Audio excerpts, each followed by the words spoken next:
குளித்தலையில் நாட்டு நலப்பணி திட்டம் போதைப்பொருள் விழிப்புணர்வு நிகழ்ச்சி நடைபெற்றது. கரூர் மாவட்டம் குளித்தலை சுங்ககேட் பகுதியில் தோகமலை செர்வேட்டா கலை அறிவியல் கல்லூரி மற்றும் மதுவிலக்குத்துறை போக்குவரத்து காவல்துறை சார்பில் நாட்டு நலப்பணி திட்டம் போதைப்பொருள் விழிப்புணர்வு நிகழ்ச்சி நடைபெற்றது. இந்நிகழ்ச்சியில் சாராட்சியர் சுவாதிஸ்ரீ கொடியசைத்து துவங்கி வைத்தார். அதனைத் தொடர்ந்து குளித்தலை சுங்ககேட் ரவுண்டானாவில் இருந்து நடைபயணமாக குளித்தலை பேருந்து நிலையம் வரை நாட்டு நலப்பணி திட்டம் போதைப்பொருள் விழிப்புணர்வு பலகையை கையில் ஏந்தியவாறு விழிப்புணர்வு நிகழ்ச்சி நடத்தினர்.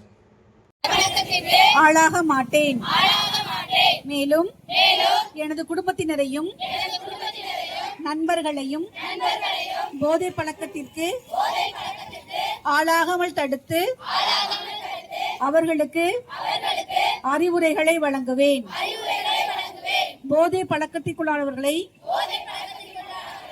மீட்டெடுத்து அவர்களை நல்வழிப்படுத்த எனது பங்களிப்பை முழுமையாக தருவேன்.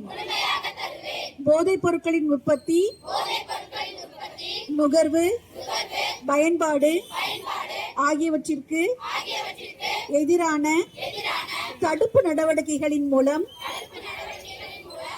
போதைப் பொருட்களை தமிழ்நாட்டில் வேரறுக்க அரசுக்கு